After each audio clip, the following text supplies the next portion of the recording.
Pozdrav Raja, šta ima, gdje ste, kako ste, evo Balkan kuhinje sa jednim brzinskim, ali zdravim receptom tako reći, u svom kako bi rekla, svijetu recepata. Ovako, ovdje sam ljudi na spiralu izrezala tikvice, ovako doslovno baš kao špagete izgledaju. Evo. Tikvice, tu sam stavila 3 manje tikvice i jednu mrkvu. Tikvice su ove, znači, ove imate ih kupiti. Ja živim u Njemačkoj, kupujem ih ovdje, znači imate ih svakdje kupiti. Ovo mi dođe tako reći low carb, onaj niskokalorični ručak. Vidjet ćete kako ću ih, njih ću samo da malo stavim maslaca. I onako predinstam ih lagano, vidjet ćete, uglavnom tikvica i mrkva, samo ništa drugo i sjećina ove spirale ili tigana špagete, pa idemo dalje.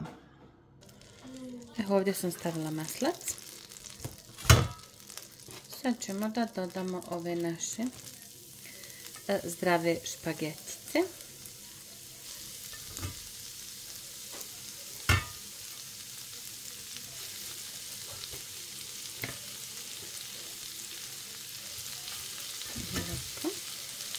I poslije samo stavite malo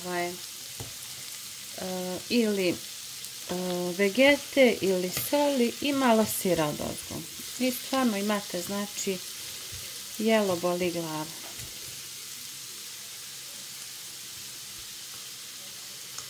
Onako koji hoće malo da smršaju, koji su na dijeti, koji paze na plan ishrane i to.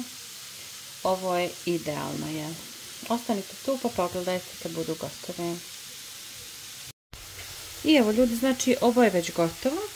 Ja ću staviti malo bijelog luka u granulama ili u pravu, kako već kažete. Malo soli. I boga mi stavit ću vegete. Ja volim kad je po vegeti. Tako, nećemo puno, svega pomalo. Evo ovako, to ćemo sad izmiješati. Opa, radimo končić. Jesu ukusno. Eto ga. Znači, već spremno za serviranje.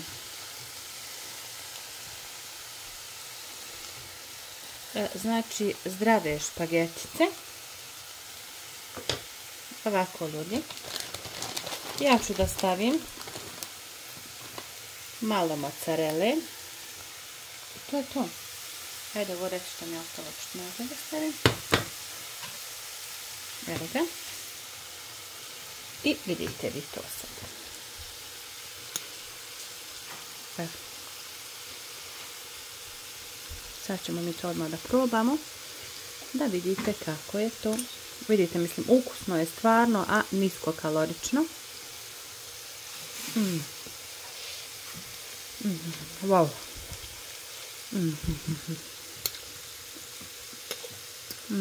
Ljudi, probajte, molim vas ovo. Probajte napraviti, pišite mi u komentarima kako vam se sviklo i da li ste zadovoljni. Eto, znači, zdravi ručak, nisko kalorično. Ja nadam se da ćete isprobati. Lijep pozdrav od Balkan kuhinje. Ajde, čao, čao.